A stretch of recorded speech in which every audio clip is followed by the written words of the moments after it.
हाथ ऊपर एक बार, तू डूब के मर जा,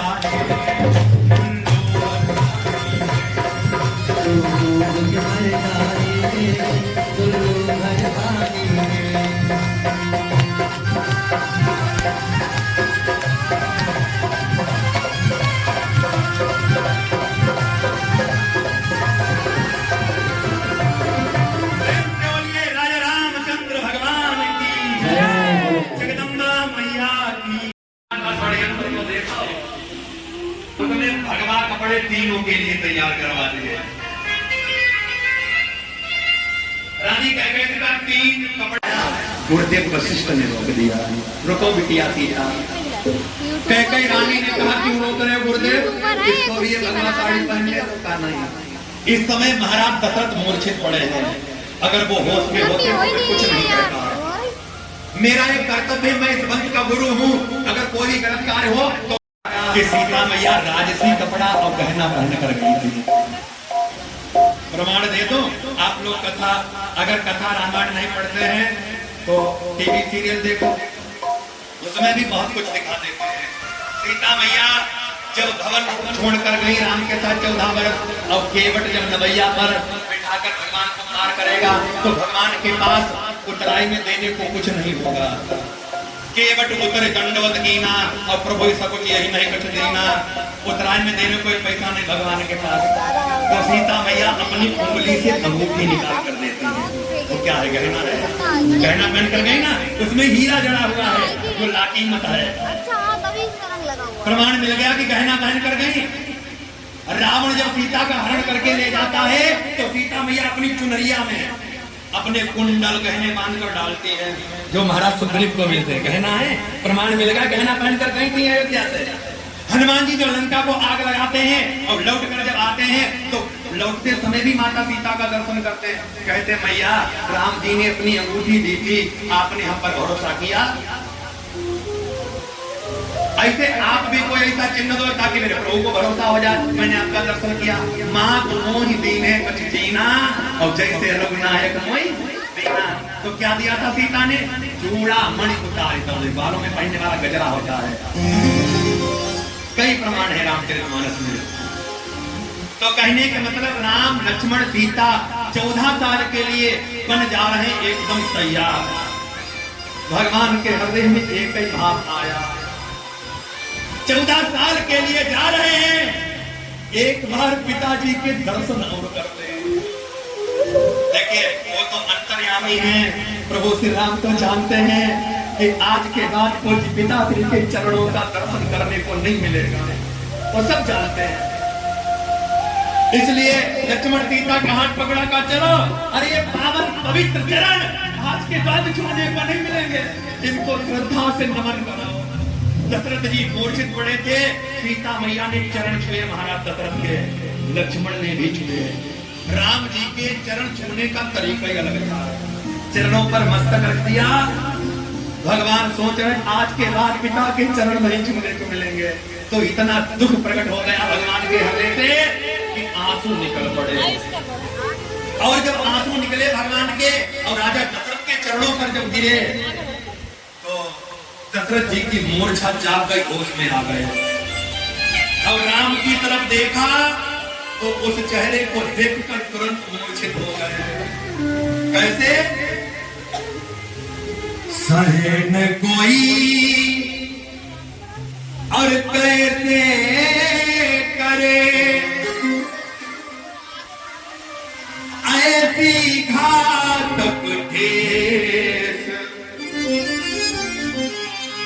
पुत्र पिता के सामने और धरे जो दिया।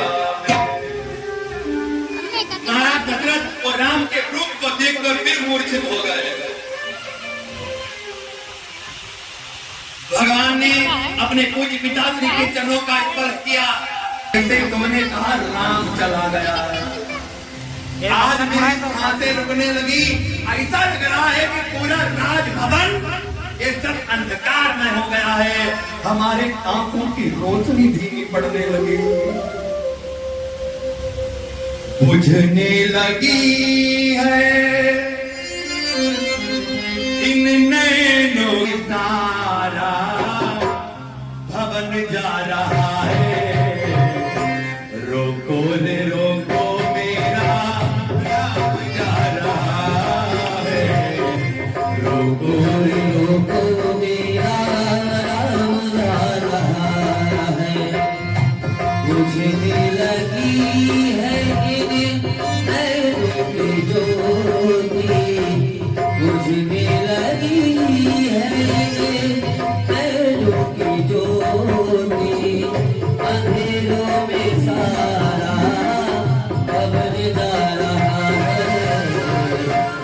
रोको रे रोको मेरा राम जा रहा है, रोको रे रोको मेरा राम जा रहा है।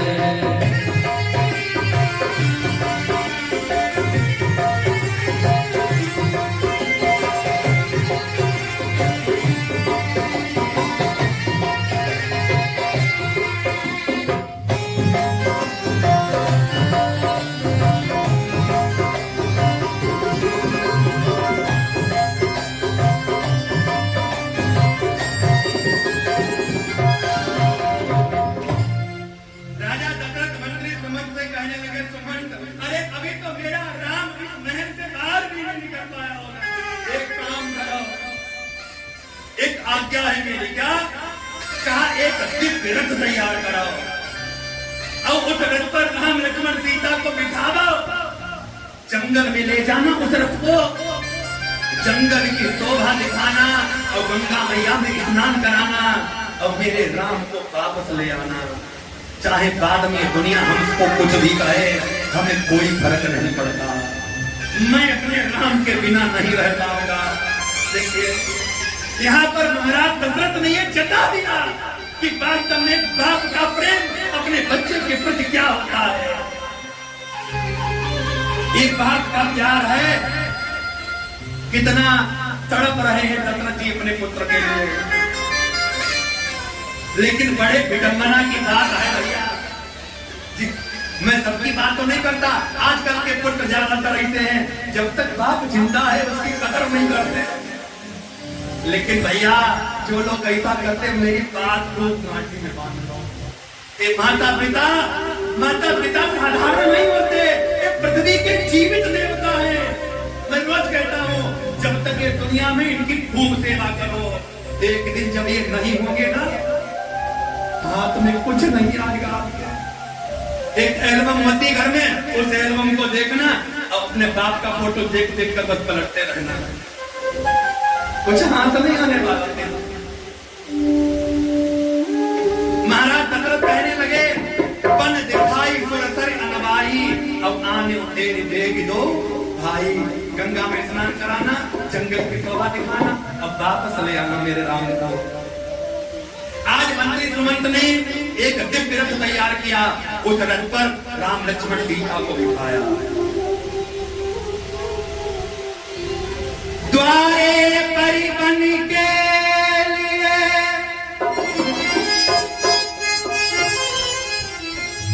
और रथ का ध्यान। आज भगवान राम 14 वर्ष के लिए उस अयोध्या का त्याग कर रहे, लेकिन चलते वक्त भगवान के मुख से एक कई बात निकली, क्या? पिता माता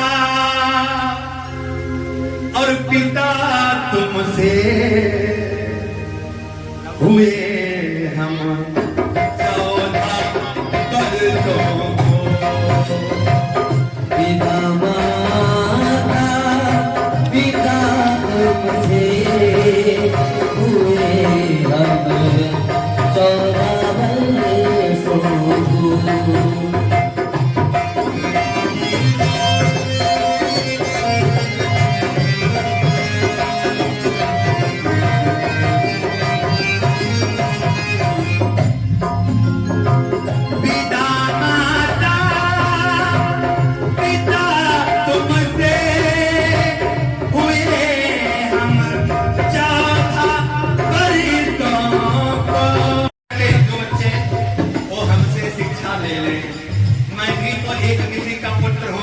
पिता ने एक बार कहा, 14 साल के लिए बन भोगने को तैयार हो गया। सुना है अपने माता पिता इतना दे क्या, अगर अपनी सोच है मन में तो दसी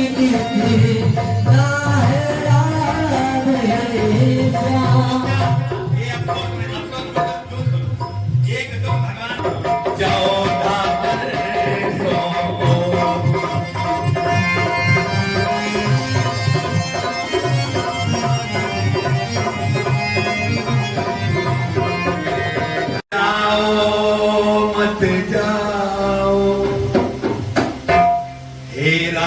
अयोध्या छोड़ के वन मत जाओ, मत जाओ, मत जाओ, हे राम अयोध्या छोड़ के वन मत जाओ। उस रथ के पीछे पीछे भागने लगे। पूरी अयोध्या आज खाली हो गई, वीरान। पूरी अयोध्या तो भगवान के पीछे पीछे भाग गई। बाबा तुलसी लिखा है, चलत राम लखि अवध अनाथा, और दुखी लोग सब लागे साथा। भगवान के पीछे पीछे भागने लगे।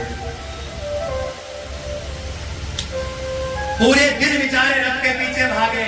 दिन बीत गया, रात्रि आ गई, यानी सूर्य अस्त हो गया, शाम का समय। तब भगवान का रथ रुका। रथ कहां रुका? पहली रात्रि भगवान का रथ रुका तमसा नदी के किनारे। तमसा नदी के किनारे भगवान ने कहा, आज की रात यहीं पर विश्राम होगा।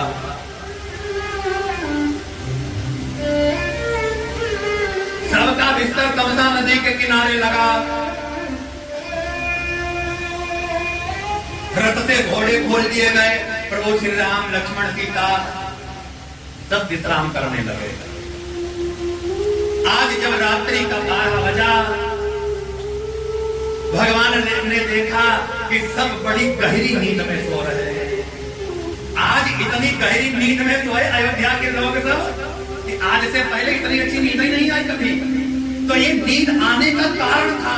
इतनी नींद क्यों आई? बाबा तुलसी ने लिखा, लोग सोग श्रम बस गए सोई, अब कछुक देव माया मति बोई। कुछ तो बेचारे श्रम की वजह से सो गए कि पूरे दिन रथ के पीछे भागे तो थक गए। अगर किसी दिन शरीर से ज्यादा मेहनत कर दोगे तो नींद बहुत अच्छी आती है। शरीर जब थक जाता है तो थकावट की वजह से सो गए कुछ तो। और कुछ देवराज इंद्र ने ऐसी माया कर दी कि सबको सुला दिया अपनी माया से, अयोध्या के लोगों को। क्यों? देवता सब इकट्ठा। देवराज इंद्र ने कहा, एक बात बताओ, राम जी को जगत के कल्याण के लिए 14 साल के लिए बन जा रहे हैं, इनको वनवास हुआ है, वनवास। और पूरी अयोध्या तो इनके संग में पीछे पीछे जा रही है। वनवास कहाँ रह गया भैया? अगर कठिन से कठिन जंगल में, भयानक से भयानक जंगल में इनको भेज दो, पूरा गांव संगम है, वहां एक नई अयोध्या बनकर तैयार हो जाएगी। बोला, वनवास कहाँ रह गया? जैसे आप शाहजहांपुर कितने क्षेत्र में फैला है, 4 से 10 किलोमीटर जो भी हो, अब आप लोगों को वनवास दे दिया जाए और कह दिया जाओ पूरे शाहजहांपुर के लोग चिट्ठी के जंगल में चले और नया शाहजहांपुर बन जाएगा वहां। तो देवराज इंद्र ने कहा, वनवास कहाँ भैया, पूरी अयोध्या के संग है, जहां जाएंगे एक नई अयोध्या का निर्माण हो जाएगा। तो कहा क्या करें, इन सबको सुला दें। ऐसी माया करी, अयोध्या वासियों को सुना दिया। और जब रात्रि का बजा 12, प्रभु श्री राम उठे, सीता को उठाया, लक्ष्मण को उठाया, मंत्री सुमंत को उठाया और कहा, मंत्री एक काम करो, रथ में घोड़े मचिया दो। क्या करोगे? कहा, यही समय है यहाँ से निकलने का, निकल लो। अगर अभी नहीं निकले फिर कभी नहीं निकल पाओगे। और अगर ये अयोध्यावासी जग गए तो ये सब पीछे पीछे चलेंगे। यही मंत्री सुमंत का कलेजा हिल गया, भगवान के चरणों पर गिर गया और कहा, भगवान आप तो दया की मूर्ति हो, आपका हृदय इतना पत्थर कब से हो